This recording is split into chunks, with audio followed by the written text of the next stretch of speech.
പൊതുസമൂഹം ഇപ്പോഴും ട്രാൻസ്ജെൻഡേഴ്സിനെ അംഗീകരിക്കാൻ തയ്യാറായിട്ടില്ല. മുഖ്യധാര രാഷ്ട്രീയ പാർട്ടികൾ ആരും തന്നെ ഈ ഒരു വിഷയത്തെ അഡ്രസ് ചെയ്തിരുന്നില്ല. ട്രാൻസ്ജെൻഡർ ഇഷ്യൂ എന്തുകൊണ്ട് അവർ സംസാരിക്കുന്നില്ല എന്നുള്ളൊരു തോന്നൽ എൻ്റെ ഉള്ളിലുണ്ടായിരുന്നു. അതുകൊണ്ടൊക്കെ തന്നെയാണ് ഒരു മാധ്യമ പ്രവർത്തകൻ എന്ന രീതിയിൽ ഈ ഒരു വിഷയത്തെ അഡ്രസ് ചെയ്യേണ്ടതുണ്ട് എന്നുള്ള ഒരു തീരുമാനത്തിലേക്ക് ഞാൻ എത്തി.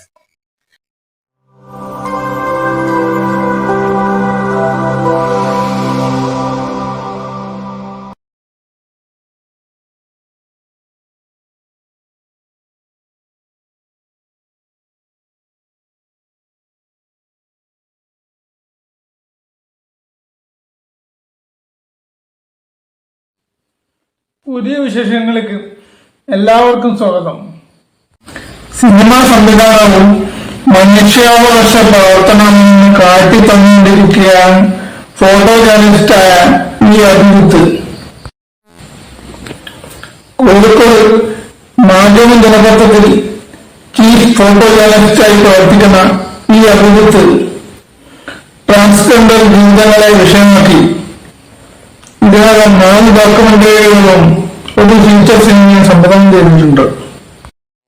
അഭിജിത്ത് സംവിധാനം ചെയ്ത അന്തരം എന്ന സിനിമയിൽ അഭിനയിച്ച നേഹ എന്ന ട്രാൻസ് വനിതക്കാണ് 2002 മികച്ച നടിക്കുള്ള സംസ്ഥാന ചലച്ചിത്ര പുരസ്കാരം ലഭിച്ചത്.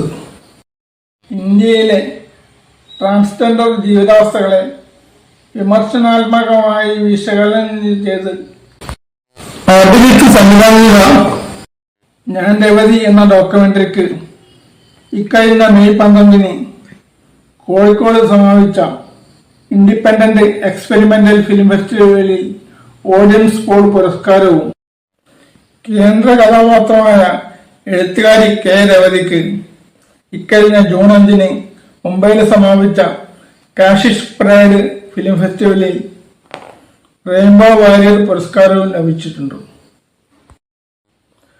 ട്രാൻസ്ജെൻഡർ വ്യക്തികളും മനുഷ്യരാണ്, അവർക്ക് നമുക്കൊപ്പം ജീവിക്കാൻ അവകാശമുണ്ടെന്ന് വിളിച്ചു പറയുന്ന അഭിജിത്തിന്റെ സിനിമകൾ ട്രാൻസ്ജെൻഡർ പോരാട്ടത്തിന് ഊർജം പകർന്നുകൊണ്ടിരിക്കുകയാണ്.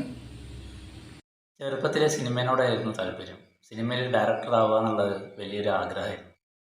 പക്ഷെ അന്നത്തെ കാലത്ത് സിനിമ പഠിക്കുക എന്ന് പറയുന്നത് വലിയ പ്രയാസമുള്ള കാര്യമായിരുന്നു. ഒന്നെങ്കിൽ നമ്മൾ ഇവിടെ വിട്ടിട്ട് മദ്രാസിലൊക്കെ പോയി ഏതെങ്കിലും ഡയറക്ടറുടെ കീഴിൽ അസിസ്റ്റൻ്റായിട്ടൊക്കെ വർക്ക് ചെയ്തിട്ട് സിനിമ പഠിക്കാൻ പറ്റുള്ളൂ. അങ്ങനത്തെ ഒരു സാഹചര്യമായിരുന്നു അന്ന്. ഇന്നത്തെ പോലെ ഡിജിറ്റൽ മീഡിയയിലേക്ക് സിനിമ എത്തിയിട്ടില്ല. ആ ഒരു സാഹചര്യത്തിൽ എനിക്ക് സിനിമ മേഖലയിലേക്ക് എത്തിപ്പെടാനൊന്നും സാധിച്ചില്ല. വീട്ടുകാർക്കും സിനിമ ഫീൽഡിലേക്ക് പോകുന്നതിനോട് ഭയങ്കര എതിർപ്പായിരുന്നു. പിന്നീട് എൻ്റെ ഒരു ബന്ധുവായ അനിയേട്ടൻ കോഴിക്കോട് മൂഴിക്കലിൽ റോഷി സ്റ്റുഡിയോയിൽ ഒരു ഫോട്ടോഗ്രാഫർ ആവശ്യമുണ്ടെന്ന് പറഞ്ഞപ്പോൾ ഞാൻ ആ സ്റ്റുഡിയോയിൽ എത്തുകയായിരുന്നു. സ്റ്റുഡിയോയിൽ ഫോട്ടോഗ്രാഫി പഠിച്ചുകൊണ്ടിരിക്കുന്ന ഒരു സമയത്താണ് എൻ്റെ ബന്ധുവായ ചോയ്ക്കുട്ടിയേട്ടൻ, മാധ്യമത്തിലെ ആദ്യത്തെ ഫോട്ടോഗ്രാഫറാണ്, അദ്ദേഹം എൻ്റെ അച്ഛനെ കാണുകയും മകൻ എന്താ ചെയ്യുന്നതെന്ന് ചോദിച്ചപ്പോൾ ഇവിടെ സ്റ്റുഡിയോയിലുണ്ടെന്ന് പറഞ്ഞപ്പോൾ എന്നെ കാണാൻ വേണ്ടി വരികയായിരുന്നു. സ്റ്റുഡിയോയിൽ വന്ന് കണ്ട ശേഷം ചോയ്ക്കുട്ടിയേട്ടൻ പറഞ്ഞത്, നീ ഇവിടെ നിന്ന് കഴിഞ്ഞാൽ ഇവിടെ തന്നെ ആയിപ്പോവും, ഒരു വളർച്ച ഉണ്ടാവില്ല. അപ്പോൾ നീ ഇടയ്ക്ക് സമയം കിട്ടുമ്പോൾ എൻ്റെ അടുത്ത് വാ, ഞാൻ കുറച്ച് കാര്യങ്ങളൊക്കെ പറഞ്ഞുതരാം. അങ്ങനെ ഞാൻ സമയം കിട്ടുമ്പോഴും ഒഴിവുള്ള ദിവസങ്ങളിലൊക്കെ ചോയ്ക്കുട്ടിയേട്ടൻ്റെ അടുത്തെത്തി. അദ്ദേഹം എനിക്കൊരു റൈക്കോ എന്ന് പറയുന്ന ക്യാമറ വാങ്ങി തന്നു. ആ ക്യാമറയുമായി ചോയ്ക്കുട്ടിയേട്ടനോടൊപ്പം കോഴിക്കോട്ടിലെ തെരുവുകളിലൂടെ സഞ്ചരിക്കും. ആ സഞ്ചരിക്കുന്ന സമയത്ത് കോഴിക്കോട്ടെ പ്രമുഖരായ ആളുകളും പ്രമുഖരല്ലാത്ത ആളുകളും അങ്ങനെ പലതരം ആളുകളെ ഞങ്ങൾ കണ്ടുമുട്ടി. ചോയ്ക്കുട്ടിയേട്ടൻ്റെ ഏറ്റവും അടുത്ത ആളുകൾ തെരുവിലെ മനുഷ്യരായിരുന്നു. തെരുവിൽ ജീവിക്കുന്ന ആളുകളായിരുന്നു അദ്ദേഹത്തിൻ്റെ ഏറ്റവും അടുത്ത കൂട്ടുകാർ. അവരുടെ ജീവിതം ഒരുപാട് അദ്ദേഹം പകർത്തിയിട്ടുണ്ട്. അപ്പോൾ അത്തരം ആളുകളുമായിട്ട് അദ്ദേഹം ഇൻട്രാക്ട് ചെയ്യുന്നതൊക്കെ എന്നെ വല്ലാതെ അത്ഭുതപ്പെടുത്തിയിട്ടുണ്ട്. അപ്പോൾ ഒരു ഫോട്ടോ ജേർണലിസ്റ്റായ ചോയ്ക്കുട്ടിയേട്ടൻ എങ്ങനെയാണ് ഈ സമൂഹത്തിലെ ഏറ്റവും അടിത്തട്ടിലുള്ള മനുഷ്യന്മാരുമായി ഇടപഴകുന്നത്, എങ്ങനെയാണ് അവരുടെ പ്രശ്നങ്ങളെ അഡ്രസ്സ് ചെയ്യുന്നത്. പിന്നെ അദ്ദേഹത്തിൻ്റെ ചിത്രങ്ങൾ, പല ചിത്രങ്ങളും, ഇപ്പോൾ കുഞ്ഞീവിയുടെ ചിത്രമൊക്കെ ഉണ്ട്. കുഞ്ഞീവി പോലീസ് ലോക്കപ്പിൽ മരിച്ച ചിത്രം, അത് അദ്ദേഹത്തിൻ്റെ വളരെ പ്രശസ്തമായൊരു ചിത്രമാണ്. അപ്പോൾ ആ ചിത്രങ്ങളൊക്കെ എടുത്തതിൻ്റെയൊക്കെ കഥ, ആ ഒരു ചിത്രം എങ്ങനെയാണ് സമൂഹത്തിലൊരു വലിയ ഇമ്പാക്റ്റ് ഉണ്ടാക്കുന്നത്. അപ്പോൾ അത്തരം കാര്യങ്ങളൊക്കെ ഓർത്തപ്പോൾ എനിക്കെന്തോ ഫോട്ടോ ജേർണലിസത്തിനോടൊരു താല്പര്യം വന്നു തുടങ്ങി. അങ്ങനെയാണ് ഫോട്ടോ ജേർണലിസ്റ്റ് ആവണം എന്നുള്ളൊരു ആഗ്രഹം മനസ്സിലുണ്ടാവും. അങ്ങനെ ഒരു സിനിമ ഡയറക്ടർ ആവുക എന്നുള്ളൊരു ആഗ്രഹം അവിടെ മടക്കി വെച്ചിട്ട് ഞാൻ ഫോട്ടോ ജേർണലിസത്തിലേക്ക് തിരിയുകയായിരുന്നു. അങ്ങനെയാണ് ഞാൻ ഫോട്ടോഗ്രാഫിയിൽ ഫോട്ടോ ജേർണലിസം എന്നൊരു സബ്ജക്റ്റിലേക്ക് വരുന്നത്. ഒരു ഫോട്ടോ ജേർണലിസ്റ്റിന് അല്ലെങ്കിൽ ഒരു പത്രപ്രവർത്തകന് സമൂഹത്തിൽ നിരന്തരമായി ഇടപെടാൻ പറ്റുമെന്നും സമൂഹത്തിൽ പല തരത്തിൽ ചലനങ്ങൾ സൃഷ്ടിക്കാൻ പറ്റുമെന്നൊക്കെയായിരുന്നു അന്ന് ഞാൻ കരുതിയിരുന്നത്. അപ്പോൾ ആ ഒരു ആഗ്രഹമാണ് സത്യത്തിൽ എന്നെ ഫോട്ടോഗ്രാഫിയിലേക്ക് അല്ലെങ്കിൽ ഈ ഒരു ഫോട്ടോ ജേർണലിസത്തിലേക്ക് എത്തിക്കുന്നത്. 2005 ഞാൻ സിറാജ് പത്രത്തിൽ ഫോട്ടോഗ്രാഫറായിട്ട് ജോയിൻ ചെയ്തത്. അങ്ങനെ കോഴിക്കോട്, ആദ്യം മലപ്പുറത്തായിരുന്നു, പിന്നെ കോഴിക്കോടേക്ക് വരികയായിരുന്നു. 2006 തൊട്ട് ഞാൻ കോഴിക്കോടുണ്ട്. അപ്പം കോഴിക്കോട് വർക്ക് ചെയ്യുന്ന സമയത്താണ് വർത്തമാനം പത്രത്തിൽ അന്നുണ്ടായിരുന്ന അജിലാൽ, പിന്നീട് അദ്ദേഹം ടൈംസ് ഓഫ് ഇന്ത്യയിലേക്ക് പോയി. അപ്പോൾ അജിലാൽ എന്ന ഫോട്ടോഗ്രാഫറാണ് എന്നോട് തമിഴ്നാട്ടിലെ വില്ലുപുരം എന്ന സ്ഥലത്ത് കൂവാകം എന്ന് പറയുന്ന ഏരിയയിൽ കൂത്താണ്ടവർ ക്ഷേത്രമുണ്ടെന്നും അവിടെ ഇന്ത്യയിലെ എല്ലാ ട്രാൻസ്ജെൻഡേഴ്സും ഒത്തുകൂടുന്ന ഒരു ഉത്സവമുണ്ടെന്നും പറയുന്നു. ആ ഉത്സവത്തിന് ഫോട്ടോഗ്രാഫ്സ് എടുക്കാൻ വേണ്ടിയിട്ട് അജിലാൽ മുമ്പൊരിക്കൽ പോയിട്ടുണ്ടെന്നും അതൊരു വ്യത്യസ്തമായ ഒരുപാട് ചിത്രങ്ങൾ കിട്ടാൻ സാധ്യതയുണ്ടെന്നും എന്നോട് പറഞ്ഞു. അങ്ങനെ ആ വർഷത്തെ ഉത്സവത്തിന് വേണ്ടിയിട്ട് പോകാൻ വേണ്ടിയിട്ട് അജിലാൽ എന്നെയും ക്ഷണിക്കും. പക്ഷേ അന്നെന്തോ തുടക്കത്തിലൊക്കെ ഞാൻ വരുന്നില്ല എന്ന് പറഞ്ഞ് പിന്മാറാൻ നോക്കി. ഇപ്പം അജിലാലിൻ്റെ സ്നേഹസമ്പൂർണമായ നിർബന്ധത്തിന് വഴങ്ങിയാണ് ഞാൻ പോകുന്നത്. അങ്ങനെ ഞങ്ങൾ തമിഴ്നാട്ടിലെ വില്ലുപുരത്തെത്തുന്നു. വില്ലുപുരത്ത് നിന്നാണ് ഞാൻ ജീവിതത്തിൽ ആദ്യമായിട്ട് ഇത്രയും ട്രാൻസ്ജെൻഡേഴ്സിനെ കണ്ടുമുട്ടുന്നത്. കാരണം ഒരുപാട് ആളുകളെ ഒരുമിച്ച് ഞാൻ അതുവരെ കണ്ടിട്ടില്ല. മുമ്പൊരിക്കൽ എപ്പോഴോ നോർത്ത് ഇന്ത്യയിലേക്ക് പോയ സമയത്ത് ട്രെയിനിൽ വെച്ച് കണ്ടിട്ടുണ്ട് എന്നല്ലാതെ അവരെ ഇത്രയും കൂട്ടത്തോടെ കാണുന്നത് വില്ലുപുരത്ത് വെച്ചാണ്. ആദ്യമൊക്കെ ഭയങ്കര പേടിയായിരുന്നു. കാരണം അന്നത്തെ ഒരു പൊതുബോധം അതായിരുന്നു. കാരണം ട്രാൻസ്ജെൻഡേഴ്സൊക്കെ ആളുകളെ ആക്രമിക്കും, പൈസ തട്ടിപ്പറിക്കും, അങ്ങനെയൊക്കെയുള്ള ഒരു ഇമേജ് ആയിരുന്നു അന്ന്. അപ്പോൾ അതുകൊണ്ട് തന്നെ എനിക്ക് ചെറിയ പേടിയോടുകൂടിയാണ് അവരെ സമീപിച്ചത്. പക്ഷേ അന്ന് അവിടെ കുറേ ചിത്രങ്ങൾ എടുത്തു, ഒരുപാട് പേരെ പരിചയപ്പെടാൻ പറ്റി. അങ്ങനെ പരിചയപ്പെട്ട് സംസാരിക്കുന്നതിനിടയിലാണ് അവരുടെ ജീവിതത്തെക്കുറിച്ച് കുറച്ചൊക്കെ മനസ്സിലാക്കുന്നത്. അപ്പോൾ അതിനുശേഷം അവിടുത്തെ പരിപാടികളൊക്കെ കഴിഞ്ഞ് തിരിച്ച് നാട്ടിലെത്തിയപ്പോൾ അവിടുത്തെ കണ്ട കാഴ്ചകളും അവർ പറഞ്ഞ കഥകളൊക്കെ നമ്മളെ ഹോണ്ട് ചെയ്യാൻ തുടങ്ങി. അങ്ങനെ വീണ്ടും അവരെ തേടി പോകണം എന്നുള്ളൊരു തോന്നലുണ്ടായി. അപ്പോൾ ഞാൻ ഈ കാര്യം അജിലാലുമായി പങ്കുവച്ചു. അപ്പോൾ അജിലാൽ എന്നോട് പറഞ്ഞത്, ഞാനിതിങ്ങനെ ഫോളോ അപ്പ് ചെയ്ത് പോകാൻ ആഗ്രഹിക്കുന്നില്ല, ഞാൻ ആ ഒരു പർട്ടിക്കുലർ ഉത്സവം ഷൂട്ട് ചെയ്യാനാണ് പോയത്, അത് കഴിഞ്ഞു ഞാൻ പോന്നു എന്ന് പറഞ്ഞു. അപ്പോൾ ഫോളോ അപ്പ് ചെയ്യാൻ അഭിജിത്തിന് താല്പര്യം ഉണ്ടെങ്കിൽ അഭിജിത്ത് ഫോളോ അപ്പ് ചെയ്ത് പോയിക്കോന്നു. അങ്ങനെ ഞാൻ ഇവരെ പറ്റി പഠിക്കാനുള്ള വല്ല പുസ്തകം കിട്ടുമെന്ന് നോക്കിയ സമയത്ത് ജെറീനയുടെ പേര് വന്ന ഒരു പുസ്തകം മാത്രമാണ് അന്ന് മലയാളത്തിലുള്ളത്. അത് ഹരിയും വിജയൻ കോടഞ്ചേരിയും ചേർന്ന് തയ്യാറാക്കിയ ഒരു പുസ്തകമായിരുന്നു. ഒരു മലയാളി ഹിജടയുടെ ആത്മകഥ ജെറീന എഴുതിയത്. അപ്പോൾ ആ ഒരു പുസ്തകത്തിൽ നിന്നാണ് സംഗമ എന്ന് പറയുന്ന NGO കുറിച്ച് അറിയുന്നത്. ബാംഗ്ലൂരിൽ സംഗമ എന്ന് പറയുന്ന ഒരു NGO ഉണ്ടെന്ന്. അവിടെ ചെന്ന് കഴിഞ്ഞാൽ ഒരുപാട് ട്രാൻസ്ജെൻഡേഴ്സിനെ കണ്ടുമുട്ടാൻ പറ്റുമെന്നുള്ള ഒരു പ്രതീക്ഷകളിലാണ് ബാംഗ്ലൂരിലേക്ക് പോകുന്നത്. അങ്ങനെ ബാംഗ്ലൂരിലെത്തുന്നു. ബാംഗ്ലൂരിൽ സംഗമയായി ബന്ധപ്പെടുന്നു. പക്ഷേ അവർ തീരെ അടുപ്പിക്കുന്നില്ല. പിന്നീട് എൻ്റെ നിർബന്ധത്തിന് വഴങ്ങിയിട്ട് അവർ 2-3 ട്രാൻസ്ജെൻഡേഴ്സിനെ ഇൻ്റർവ്യൂവിന് വേണ്ടിയിട്ട് അവരുടെ ഓഫീസിൽ കൊണ്ടുവന്നു. ഞാൻ ഇവർ താമസിക്കുന്ന സ്ഥലത്തൊക്കെ പോകണമെന്ന് പറഞ്ഞപ്പോൾ അതൊന്നും പറ്റില്ല എന്ന് പറഞ്ഞു. പിന്നെ യാദൃശ്ചികമായി അവിടെ എത്തിയ ഒരു സൗമ്യ എന്ന് പറയുന്ന ഒരു ട്രാൻസ് വുമണാണ്. എവിടെ നിന്ന് വരുന്നു എന്ന് ചോദിച്ചു. കേരളത്തിൽ നിന്നാണെന്ന് പറഞ്ഞപ്പോൾ അവരുടെ വീട്ടിലേക്ക് ക്ഷണിക്കുന്നത്. അങ്ങനെയാണ് ആദ്യമായിട്ട് ഒരു ട്രാൻസ് വുമണിൻ്റെ വീട്ടിലേക്ക് പോകുന്നത്. അവിടെ ഞാൻ കണ്ട കാഴ്ച എന്ന് പറഞ്ഞാൽ സ്ത്രീകളുടെ വേഷത്തിൽ ഒരു 3 മുറികൾ മാത്രമുള്ള ഒരു വീട്ടിൽ ഈ 2-3 ട്രാൻസ്ജെൻഡേഴ്സ് അവർ ഒരാൾ അടുക്കളയിൽ പാചകം ചെയ്യാണ്, മറ്റൊരാൾ അവിടെ അടിച്ചു വാരുന്നുണ്ട് റൂമൊക്കെ. അപ്പോൾ അവരൊക്കെ ഒരു ഫീമെയിൽ ഡ്രസ്സിലാണ് അന്നുള്ളത്. അന്നത്തെ കാലത്ത് നമ്മളെവിടെയൊക്കെ പറഞ്ഞിരുന്നത് ഈ ട്രാൻസ്ജെൻഡേഴ്സായി നിൽക്കുന്ന ആളുകളൊക്കെ ആണുങ്ങളാണ്, പുരുഷന്മാരാണ്. അപ്പോൾ അവർ ഈ സെക്സ് വർക്കിന് ചെയ്യാൻ വേണ്ടി ഫീമെയിൽ ഡ്രസ്സിൽ പോകുന്നതാണ് അങ്ങനെയൊക്കെയാണ് പറഞ്ഞിരുന്നത്. പകലൊക്കെ ആൺവേഷത്തിലായിരിക്കും, രാത്രി സെക്സ് വർക്കിന് പോകുന്ന സമയത്ത് ഫീമെയിൽ ഡ്രസ്സിൽ പോകുന്നതാണ്, അവർ യഥാർത്ഥത്തിൽ പുരുഷന്മാരാണ്. അങ്ങനെയൊക്കെയുള്ളൊരു കൺസെപ്റ്റായിരുന്നു അന്നത്തെ കാലത്ത് അവിടെ ഉണ്ടായിരുന്നത്. പക്ഷേ ആ കൺസെപ്റ്റുകളൊക്കെ മാറ്റിമറിക്കുന്നതായിരുന്നു ഞാൻ അവിടെ കണ്ട കാഴ്ച. പിന്നീട് ഞാൻ അവരോട് കുറേ നേരം സംസാരിച്ചു, അവിടുന്ന് കുറേ ചിത്രങ്ങളെടുത്തു. അപ്പോൾ അങ്ങനെ ഒരു നല്ല സൗഹൃദം ഊട്ടിയുറപ്പിച്ചിട്ടാണ് ഞാൻ അവിടെ നിന്ന് മടങ്ങുന്നത്.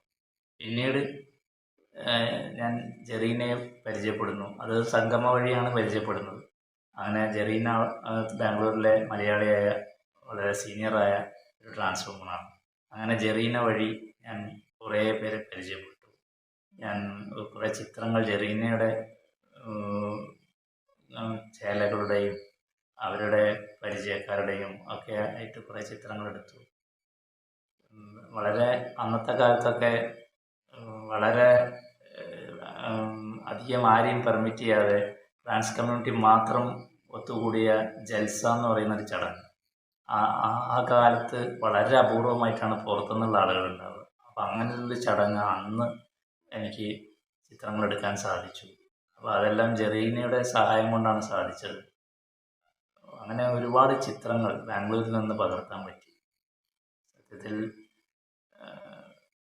അവിടെ നിന്നായിരുന്നു തുടക്കം. പിന്നീട് ആ ചിത്രങ്ങളെല്ലാം ചേർത്ത് കോഴിക്കോട് ഒരു പ്രദർശനം സംഘടിപ്പിക്കുകയാണ്. ആ പ്രദർശനം സംഘടിപ്പിക്കാനുള്ള കാരണക്കാരിയും ജെറീനയാണ്. കാരണം കുറേ ചിത്രങ്ങൾ ഞാൻ എടുക്കുമെങ്കിലും ഈ ചിത്രങ്ങളെല്ലാം കളക്ട് ചെയ്ത് അവിടെ വെക്കുക എന്നല്ലാതെ വേറെ അതെന്ത് ചെയ്യണം എന്നുള്ള ഒരു ഐഡിയ ഒന്നും ഇല്ലായിരുന്നു. അപ്പോഴാണ് ഒരിക്കൽ ജെറീന ചോദിച്ചത്, നിങ്ങൾ ഈ എടുത്ത ചിത്രങ്ങളൊക്കെ എന്താ ചെയ്യുന്നത്? ഞാൻ പറഞ്ഞു എൻ്റെ കയ്യിലുണ്ട്.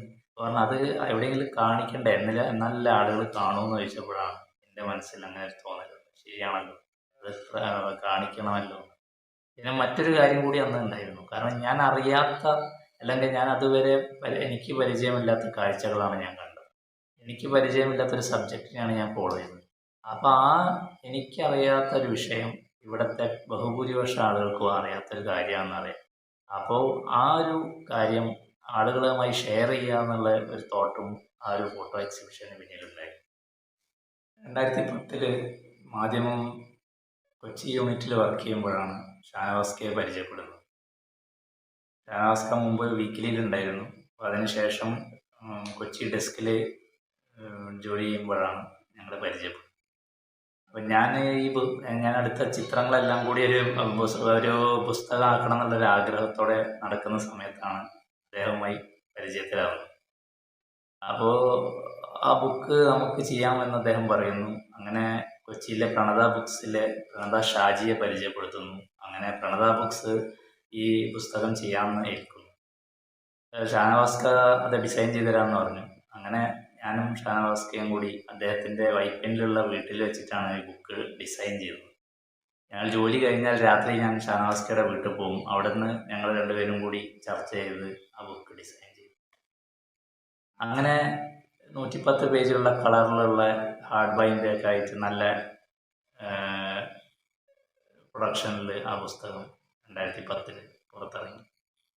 അത് റിലീസ് ചെയ്തത് രേവതിയും അക്കായി പത്മശാലിയും ചേർന്നാണ്. ആ പുസ്തകത്തിന് വലിയ സ്വീകാര്യതയാണ് ലഭിച്ചത്. പിന്നീട് ആ പുസ്തകത്തിൻ്റെ പേര് ഹിജഡ എന്നായിരുന്നു. കാരണം അന്ന് അങ്ങനെ പറഞ്ഞാലേ മലയാളികൾക്ക് അറിയുള്ളൂ. ട്രാൻസ്ജെൻഡർ എന്ന പദമൊന്നും അന്ന് അത്ര പരിചിതമല്ല. അതുകൊണ്ട് തന്നെ ആ പുസ്തകത്തിൻ്റെ പേര് അങ്ങനെയാണ്. പിന്നീട് കാലക്രമത്തിൽ ആ പദങ്ങൾക്കൊക്കെ മാറ്റങ്ങളുണ്ടായി. 2007 ആദ്യമായിട്ട് ഫോട്ടോ എക്സിബിഷൻ ചെയ്യുന്നത്. പിന്നീട് 2008 2009 വിവിധ വെന്യൂകളിൽ ചെയ്തു. അപ്പോൾ തിരുവനന്തപുരത്തും മറ്റു പല സ്ഥലങ്ങളിലും, കോഴിക്കോടാണെങ്കിൽ കാലിക്കറ്റ് യൂണിവേഴ്സിറ്റിയിൽ, മെഡിക്കൽ കോളേജിൽ, അങ്ങനെ വിവിധ സ്ഥലങ്ങളിൽ കോളേജുകളിലൊക്കെ എക്സിബിഷൻ നടത്തി. അപ്പോൾ അതിൻ്റെ പ്രധാന ഉദ്ദേശം അവയർനെസ് തന്നെയായിരുന്നു. കാരണം പൊതുജനങ്ങൾ ഈ ചിത്രങ്ങൾ കാണുമ്പോൾ അവരിൽ ഒരു അവയർനെസ് ക്രിയേറ്റ് ചെയ്യപ്പെടുന്നുണ്ട് എന്നുള്ളത് ഞാൻ മനസ്സിലാക്കിയിരുന്നു. പിന്നെ അന്നത്തെ കാലത്ത് മുഖ്യധാര രാഷ്ട്രീയ പാർട്ടികൾ ആരും തന്നെ ഈ ഒരു വിഷയത്തെ അഡ്രസ്സ് ചെയ്തിരുന്നില്ല. CPM ആയാലും കോൺഗ്രസ് ആയാലും BJP ആയാലും ഒരു രാഷ്ട്രീയ പാർട്ടികളും ഇവരുടെ വിഷയങ്ങൾ ടേക്കപ്പ് ചെയ്തിരുന്നില്ല.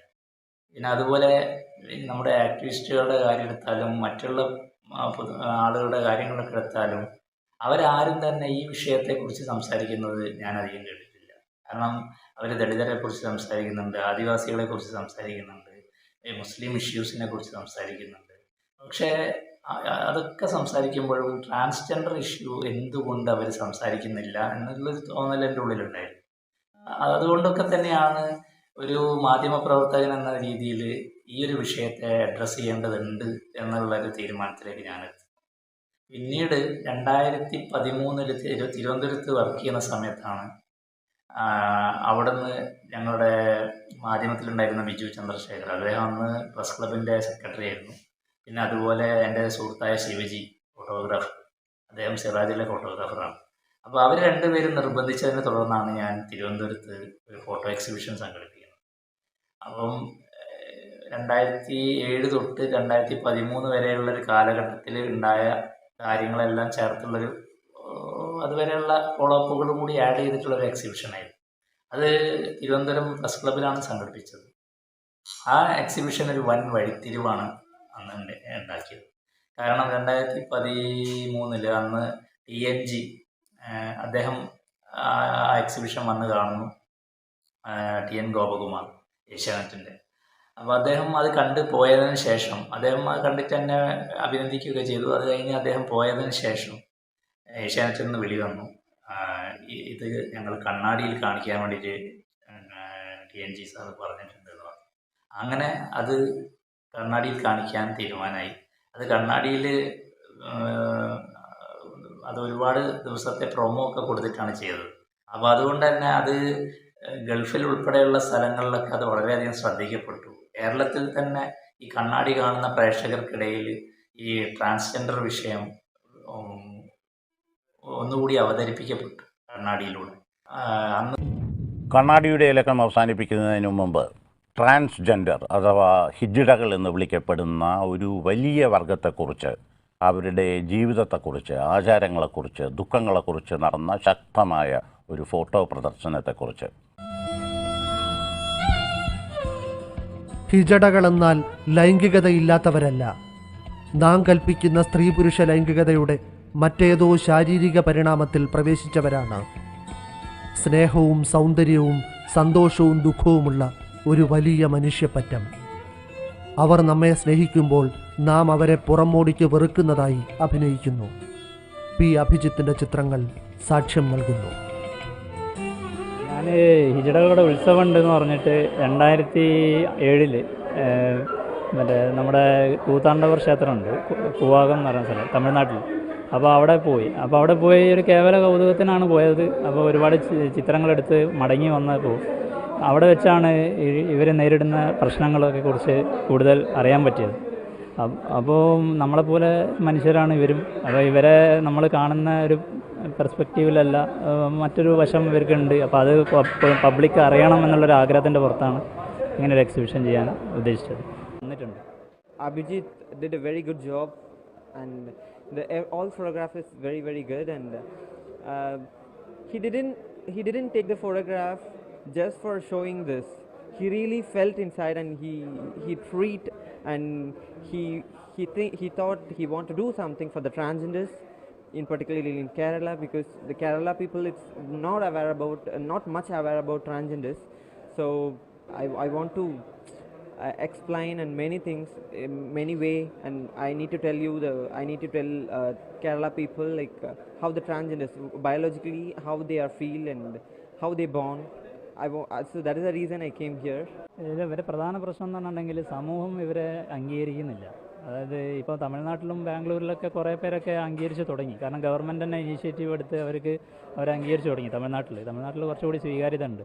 അപ്പോൾ അതുകൊണ്ട് തന്നെ കേരളത്തിലൊക്കെ ഉള്ള ഇത്തരം ആളുകളുണ്ടെങ്കിൽ അവർ കേരളത്തിൽ നമുക്ക് അവരെ പബ്ലിക്കായിട്ട് കാണാൻ സാധിക്കില്ല.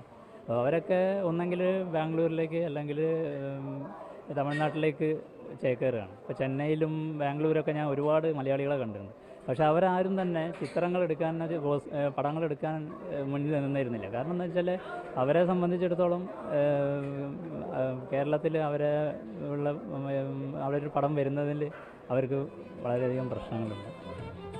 ഹിജടകളുടെ ഉത്സവങ്ങളിൽ ചെന്ന് അവരെ ലൈംഗിക ചേഷ്ടകൾക്ക് വിധേയരാക്കുന്ന പുരുഷന്മാരുണ്ട്.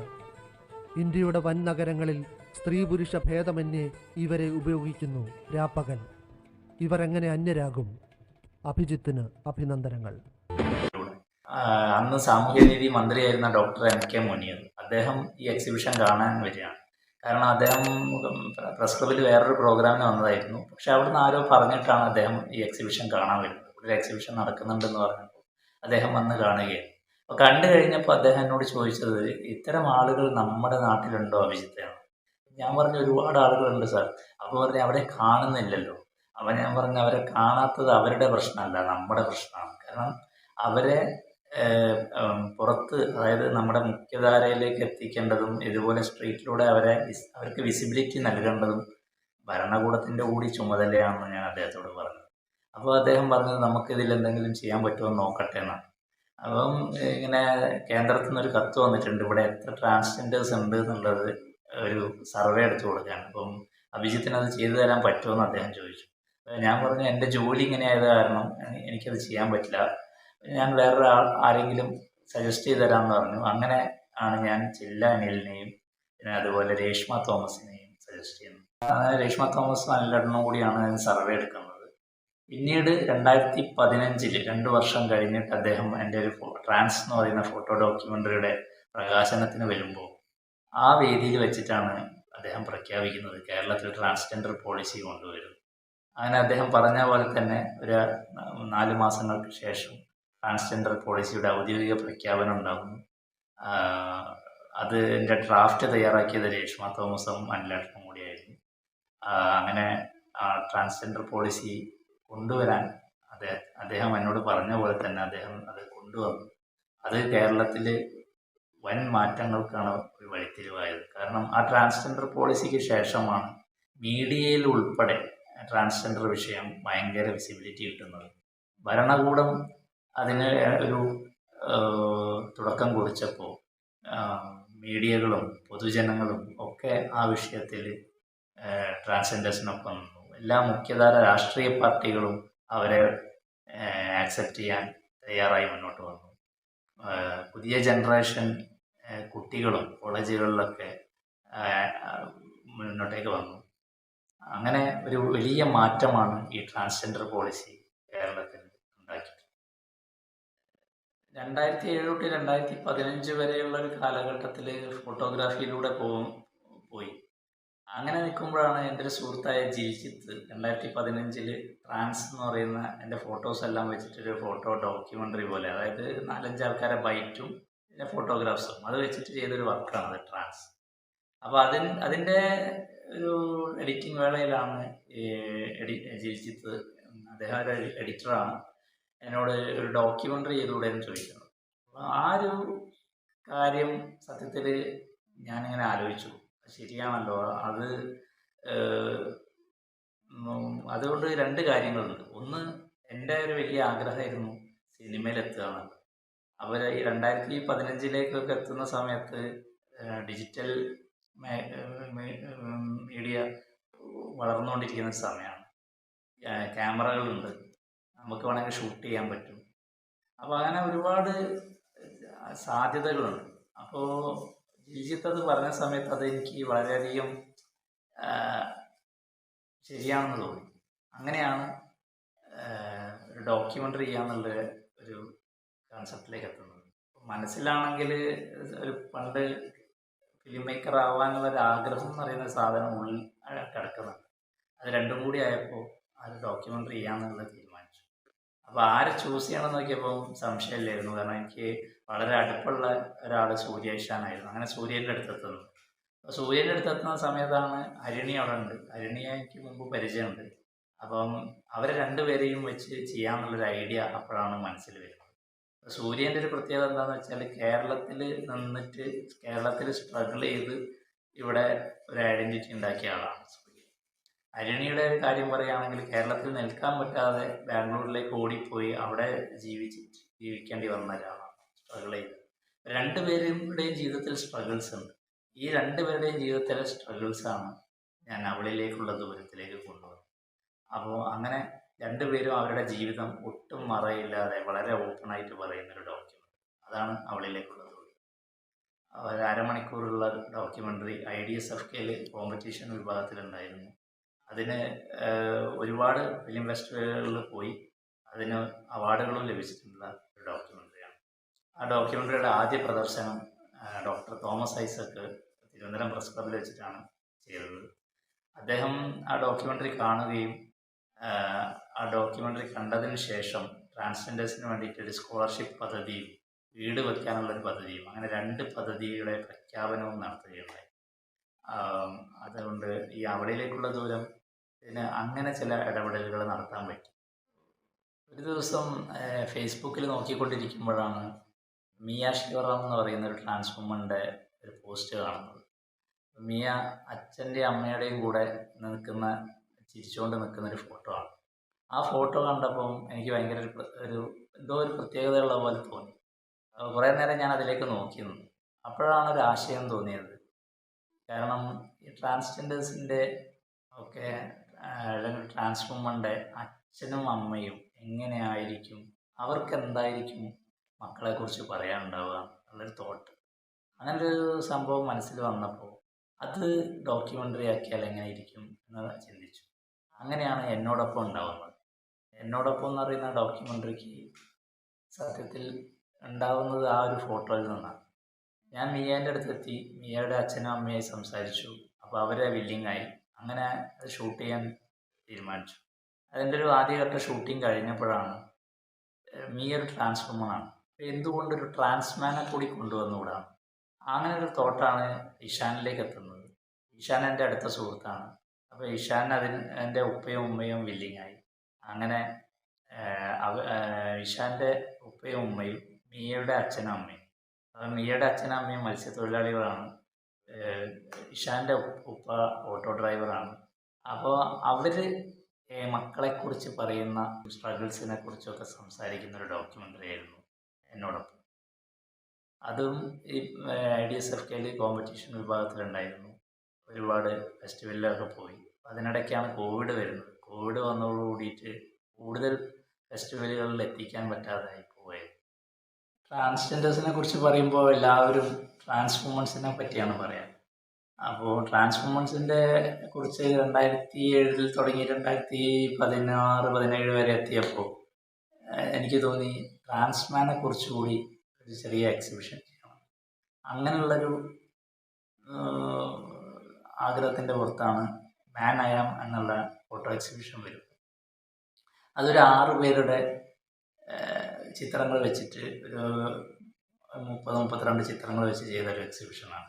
തിരുവനന്തപുരം മ്യൂസിയം ഓഡിറ്റോറിയത്തിലായിരുന്നു ആദ്യ പ്രദർശനം. ശശി തരൂരാണ് ഉദ്ഘാടനം ചെയ്തത്. അത് വിഹാൻ പീതാംബർ, പിന്നെ അതുപോലെ ഇഷാൻ കേശാൻ, സോനു നിരഞ്ജൻ, ക്രിസ്റ്റി, എബി, സെൽവം, അങ്ങനെ 6 പേര് ചിത്രങ്ങളായിരുന്നു അന്ന് ഉണ്ടായിരുന്നത്. പിന്നീട് കോഴിക്കോട്ടേക്കുള്ള പ്രദർശനത്തിലേക്ക് എത്തുമ്പോൾ അതിൽ ശിവ എന്ന് പറയുന്ന ഒരു ട്രാൻസ്മാൻ കൂടി വന്നു. അങ്ങനെ അത് കോഴിക്കോട് സുഭാഷ് ചന്ദ്രനാണ് ഉദ്ഘാടനം ചെയ്തത്. മാൻ ഐ ആം മുമ്പത്തെ പ്രദർശനങ്ങളെ പോലെ തന്നെ ഒരുപാട് കോളേജുകളിലും മറ്റ് പലയിടങ്ങളിലും പ്രദർശിപ്പിക്കുകയുണ്ടായി. 2019 എന്നോടൊപ്പത്തിൻ്റെ പ്രദർശനം, ആദ്യ പ്രദർശനം കൈരളി തിയേറ്ററിൽ IDSFKയിൽ നടന്നതിന് ശേഷം കൈരളി തിയേറ്ററിന് മുന്നിലുള്ള ചായക്കടയിൽ ഇരുന്ന് സംസാരിക്കുമ്പോഴാണ് ക്യാമറമാൻ മുഹമ്മദ് ഒരു സിനിമ ചെയ്തുകൂടെ എന്ന് ചോദിക്കുന്നത്.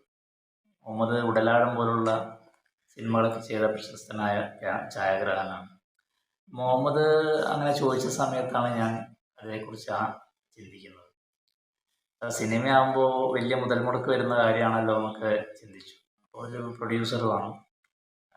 പിന്നെ പത്രത്തിൽ വർക്ക് ചെയ്യുന്ന സമയത്ത് ഒരു ഫീച്ചർ ഫിലിം ചെയ്യാമെന്നൊക്കെ പറയുന്നത് അതിന് ലീവ് വേണം. കുറേ പ്രതിബന്ധങ്ങളുണ്ട്, പ്രതിസന്ധികളുണ്ട്. പക്ഷേ അന്ന് മനസ്സിലത് കടന്നു. അത് ചെയ്യാമെന്നുള്ളൊരു സാധനം ഉള്ളിൽ കിടന്ന് കളിച്ചു. അങ്ങനെ കുറേ മാസങ്ങൾക്കിടയിൽ ഞാൻ വീണ്ടും മുഹമ്മദെ കാണുന്നു, സംസാരിക്കുന്നു. അപ്പം മുഹമ്മദ് ഞാൻ തമ്മിൽ ഭയങ്കര ഇഴയടപ്പുണ്ട്. കാരണം ഞങ്ങളുടെ ഒരു വേവ് ലെങ്ത് ഒക്കെ സെയിമാണ്. പിന്നെ ഞങ്ങളുടെ പൊളിറ്റിക്കലി ഞങ്ങൾ സംസാരിക്കുന്ന പല കാര്യങ്ങളും വളരെ സെയിമാണ്. അപ്പോൾ എനിക്ക് തോന്നി മുഹമ്മദ് ഞാൻ തമ്മിൽ ഒരു നല്ല കെമിസ്ട്രി ഉണ്ട്. അപ്പോൾ ഞങ്ങൾ ഒരുമിച്ച് ചെയ്യുകയാണെങ്കിൽ അത് നന്നാവും എന്നുള്ള തോന്നലും ഉണ്ടായി. അങ്ങനെ ഒരു പ്രൊഡ്യൂസറെ കിട്ടാൻ വേണ്ടിയിട്ട് നോക്കുന്ന സമയത്താണ് യാദൃശ്ചികമായിട്ട് എൻ്റെ സുഹൃത്തായ ഒരു ജോമിൻ, സെൻറ്റ് ജോസഫിൽ ഒരുമിച്ച് പഠിച്ച ജോമിൻ വിളിക്കുന്നതും. അപ്പോൾ ഷോർട്ട് ഫിലിം ചെയ്താലോ എന്ന് ചോദിക്കുന്നു. അപ്പം ഞാൻ പറഞ്ഞു അങ്ങനെ ഒരു ഫീച്ചർ ഫിലിമിൻ്റെ ഐഡിയയിലാണ് ഉള്ളത്. അപ്പോൾ അങ്ങനെയാണെങ്കിൽ അതിന് വലിയൊരു ബഡ്ജറ്റ് വരും. അപ്പോൾ അതിന് പറ്റിയ ആളുകൾ വേറെ ആരെങ്കിലും ഉണ്ടാവുമോ എന്ന് ഞാൻ ജോമിനോട് സംസാരിക്കുന്നു. ജോമിൻ നോക്കാമെന്ന് പറയുന്നു. അതിനുശേഷം ജോമിൻ ഞങ്ങളുടെയൊക്കെ ഒരു കോമൺ സുഹൃത്തായ ജോജോനെ വിളിക്കുന്നു. ജോജോയെ ഞാൻ കണ്ടിട്ട് SLC കഴിഞ്ഞതിന് ശേഷം പിന്നീട് യാതൊരു കോണ്ടാക്റ്റും ഇല്ല. അങ്ങനെ ജോജോ എന്നെ വിളിക്കുകയാണ്. അങ്ങനെ വിളിച്ചിട്ട് നമുക്ക് ഈ സിനിമ ചെയ്യാം എന്ന് പറയുന്നു. അപ്പോൾ വളരെ യാദൃശ്ചികതയിലാണ് അന്തരം സംഭവിക്കുന്നത്. കാരണം ഒട്ടും പ്രതീക്ഷിക്കാതെ ജോജോയും ജോമിനും വരുന്നു, അവരുടെ സുഹൃത്തായ പോള് വരുന്നു. എൻ്റെ മുമ്പത്തെ 2 ഡോക്യുമെൻ്ററികളും എഡിറ്റ് ചെയ്ത അമൽജിത്ത് അമ്മ ഇതിൻ്റെ നിർമ്മാതാവായിട്ട് വരുന്നു, അമൽജിത്ത് ഇതിൻ്റെ എഡിറ്ററായിട്ട് വരുന്നു, മുഹമ്മദ് ക്യാമറമാനായി വരുന്നു. അങ്ങനെ ഒരു വലിയ കൂട്ടായ്മയായിരുന്നു. കാരണം ആ അന്തരത്തിൻ്റെ ക്രൂ എന്ന് പറയുന്നത് വലിയ കൂട്ടായ്മയായിരുന്നു. ചന്തു, മനീഷ് അസോസിയേറ്റ് ഡയറക്ടർ, അങ്ങനെ ഒരുപാട് പേരുടെ ഒരു കൂട്ടായ്മയിലാണ് അന്തരം ഉണ്ടാകുന്നത്. ചെലവുണ്ടിട്ടാ വീട്ടിൽ പുതിയ ഒരാള് വന്നല്ലേ, അതൊക്കെ നമുക്ക് സെറ്റ് ആക്കാം. പോകുന്നുണ്ടോ? பொண்ணா பிறந்தவளுக்கு லட்சக்கணக்கில் கொடுத்து கல்யாணம் பண்ணி அனுப்புறாங்க. அப்படிப்பட்டவங்களே வாழ விடாம இந்த உலகம் பண்ணுது. நாம பொட்டைங்கம்மா, நம்மள வாழ விடுமா இந்த சமுதாயம்?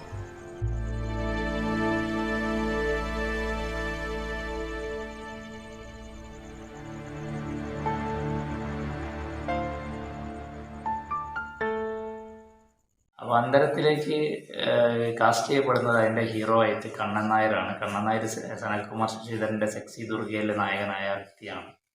പിന്നെ അതുപോലെ കണ്ണൻ നായരുടെ മകളായിട്ട് വന്നത് നക്ഷത്ര മനോജാണ്. രക്ഷാധികാരി ബൈജുലൂടെ സംസ്ഥാന അവാർഡ് നേടിയ ആക്ട്രസ്സാണ് നക്ഷത്ര. അപ്പം ഇതിലെ കീ കാസ്റ്റ്, അതായത് പ്രധാനപ്പെട്ട വേഷത്തിലേക്ക് വരുന്നത് ഒരു ട്രാൻസ്ഫോമറിൻ്റെ വേഷത്തിൽ ഒരാൾ വേണം. അപ്പോൾ അത് ഞാൻ കേരളത്തിലുടനീളം പല ആളുകളെയും നോക്കി. പക്ഷേ അതിൽ അഞ്ജലി എന്ന് പറയുന്ന ക്യാരക്ടർ അവതരിപ്പിക്കാൻ നമ്മുടെ മനസ്സിലുള്ള ഒരു രൂപം അത് തിരഞ്ഞു പോയപ്പോഴാണ് ഒടുവിൽ ചെന്നൈയിൽ വെച്ചിട്ട് നേഹയിലേക്ക് എത്തുന്നത്. അപ്പം നേഹയുടെ ഒരു ഫോട്ടോ ഞാൻ ഫേസ്ബുക്ക് വഴി കണ്ടിട്ടാണ് ഞാൻ ശ്രീജിത്ത് സുന്ദരം എന്ന് പറയുന്ന കട്ടിയക്കാരി തിയേറ്റർ ഗ്രൂപ്പിൻ്റെ ഉടമയും സംവിധായകനുമായ ശ്രീജിത്തുമായി സംസാരിക്കുന്നത്. ശ്രീജിത്ത് പറഞ്ഞു നേഹ നന്നായിട്ട് അഭിനയിക്കും, മുമ്പ് അദ്ദേഹത്തിൻ്റെ നാടകത്തിൽ അഭിനയിച്ചിട്ടുണ്ട്. അങ്ങനെ നേഹയെ കൊച്ചിയിൽ വെച്ച് കാണുന്നു. നേഹ റോളിന് ആപ്റ്റാന്ന് ഉറപ്പിക്കുന്നു. പിന്നെ നേഹ നേരെ വരികയാണ്. പിന്നെ സ്ക്രീൻ ടെസ്റ്റോ അല്ലെങ്കിൽ മറ്റ് ട്രയലോ ഒന്നുമില്ല. ഡയറക്റ്റ് വരുന്ന സെറ്റിലാണ്. സെറ്റിൽ വന്നിട്ട് ഫസ്റ്റ് ഷോട്ട് തന്നെ ഓക്കെ ആയിരുന്നു. നല്ല പെർഫോമൻസ് ആയിരുന്നു.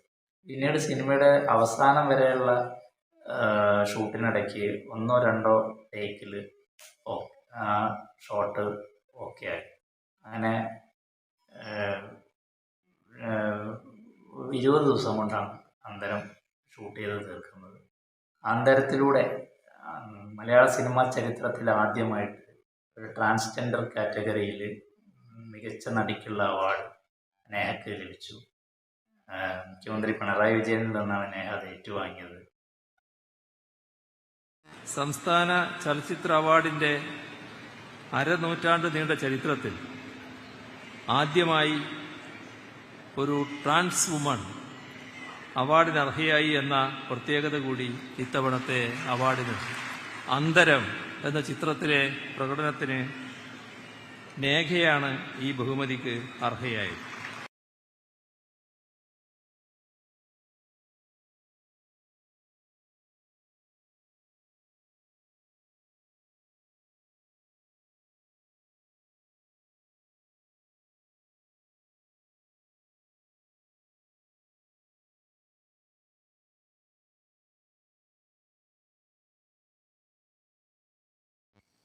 നിങ്ങൾക്ക് ഈ വീഡിയോ ഇഷ്ടപ്പെട്ടെങ്കിൽ ചാനൽ സബ്സ്ക്രൈബ് ചെയ്യാൻ മറക്കല്ലേ. പുതിയ വീഡിയോകൾ അപ്ലോഡ് ചെയ്യുമ്പോൾ നിങ്ങൾക്ക് അറിയിപ്പ് കിട്ടാൻ സബ്സ്ക്രൈബ് ചെയ്യുമ്പോൾ തൊട്ടടുത്തുള്ള ബെല്ലൈക്കണിൽ ഒന്ന് വിരലമർത്തുക. നന്ദി.